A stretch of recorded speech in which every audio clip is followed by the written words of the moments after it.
Sam, na-out ako. Okay lang yun. Marami pa namang ibang games eh. At saka, may gift ako sa'yo. Happy birthday! Thank you, Sam. Ganda naman, Sam. Thank you, thank you. Sam? Sandali lang. You really amaze me. I'm sorry. Talaga namang silent worker ka. Hindi yata kita maintindihan. Well, bukod sa iba mong talents, magaling kang artista. Gusto mo ba akong purihin o insultuhin? Kasi marami pa ako asikasuhin. Isa kang punk na walang breeding. Di alam ko saan ang galing.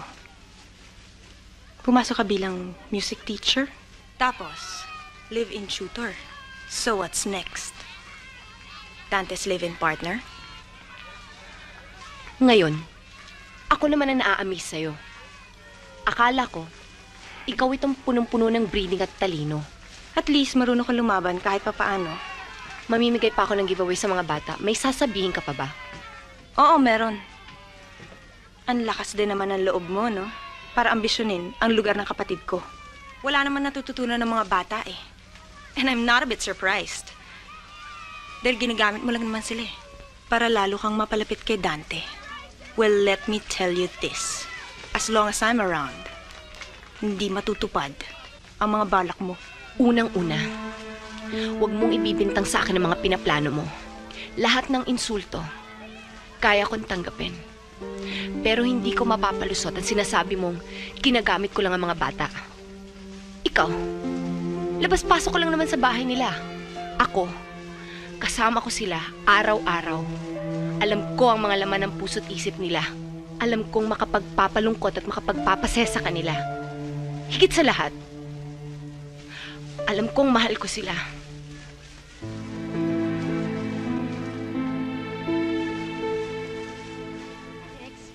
Ano bang problema? Alex, andito na kami. Ano bang problema mo? Alak? Sleeping pills? O awa? Alam mo, pwede tayong tumama dito magdamag.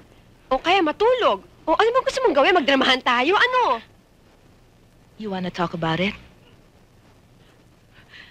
I got fired. Wala na akong trabaho. Hindi pa gunawang mundo, no? Fired? Yun lang? Anong yun lang? Nawalan siya ng trabaho, Hedy. Alex, noon, ang dami-daming publications na gustong pumirate sa'yo. Ikaw lang naman kasi ito natataranta sa pagtatrabaho dyan sa Bell Publishing na yan eh. Bukas sa bukas, ako na mismo magbo-broadcast na pwede ka na nilang i-hire. Will you please? My getting fired is not the main reason kung bakit ako depressed. For once, sumeryoso ka naman. Trabahong nawala sa kanya, hindi lang takong ng sapatos, no? So, kung hindi yun ang ini-emote mo, ano? Niloko ako. I was totally deceived. Hindi ka pinasweldo? Hedy? Niloko ka? Nino? Si Enrique, he made a complete out of me. I thought he loved me. He promised me so many things. Akala ko, seryoso siya.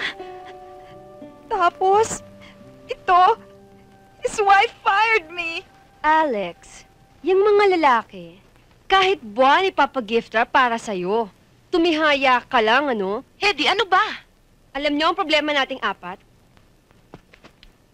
Tsikahan tayo ng tsikahan, pero may kanya-kanya pala tayong tinatagong kabulukan. Kung hindi pa dumating ang problemang yan, hindi pa namin malalaman na karelasyon mo pala ang asawa ng boss mo. Swerte ko, hindi ko magiging problema ang mga lalaki. Hedy, huwag kang magsalita ng tapos. Pwes, tinatapos ko na. Dahil burado na sa buhay ko ang mga lalaki. Hedy, you're talking like you're some kind of a man-hater. At hindi ko ma-imagine na isa kang man-hater. Hindi ako man-hater. Dahil kung man-hater ako, hindi ko na sana pinangarap ang maging lalaki. My God, Hedy. What do you mean by that? Seryoso ka ba? Ngayon lang ninyo ako maririnig na seryoso. Dahil sasabihin ko sa inyo ang bulok na tinatago ko. Kung ano man ang iniisip niyo tungkol sa akin. Totoo.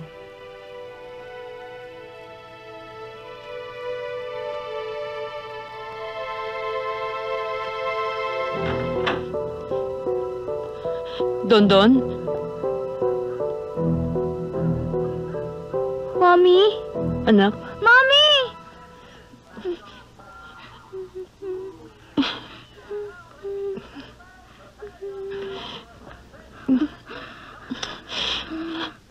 Kumusta ka na?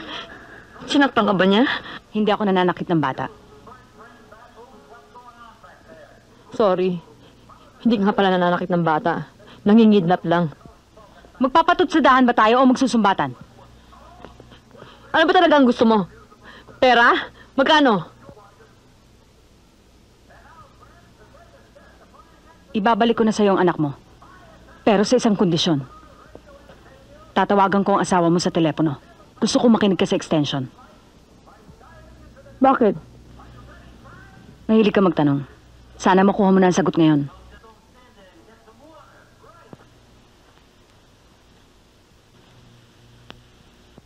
Hello? Tato, Nasaan ka? Nasaan ang anak ko? ligtas siya. Kapag sinaktan mong anak ko, magtago ka na. Sinaktan mo ang anak ko, nagtago ka ba? Nagpasya na ang korte. Ano pa bang gusto mo? Ang makulong ka, Tato. Napatay ko. Nakulong ba ako? Kahit 10 anak mo, hindi ako maaaring makulong. Hindi mo ba maintindihan yon? Bakit? Dahil malakas kayo? Makapangyarihan kayo? Oo. Kaya ibalik mo na sa akin ang anak ko. Dahil kung hindi, iisa-isahin ko ang pamilya mo. Pinapalaan kita. Sanay kang pumatay. Mamamatay tao. Walang kasalanan ng anak ko. Hayop ka! Bakit mo siya binaril? Kasi siya eh. Haharang-harang.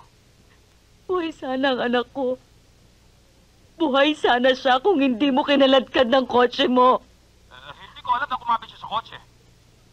Hinahabol kita, sumisigaw ako. Pinapatigil na kita pero ayaw mong tumigil. Tuloy-tuloy ka pa rin. Alam mo na sagasaan mo. Alam ko. Look, Ellen. Tapos na ang lahat. Ano man ang gawin natin, hindi na natin maibabalik ang anak mo. Kung magkano ang kailangan mo, para mapadali sa'yo makalimutan mo ang anak mo, sabihin mo lang sa akin. Pero ibalik mo sa akin ang anak ko. Hayop ka, Tato. Hayop ka. Ikaw pala talaga pumatay doon sa hayop ka.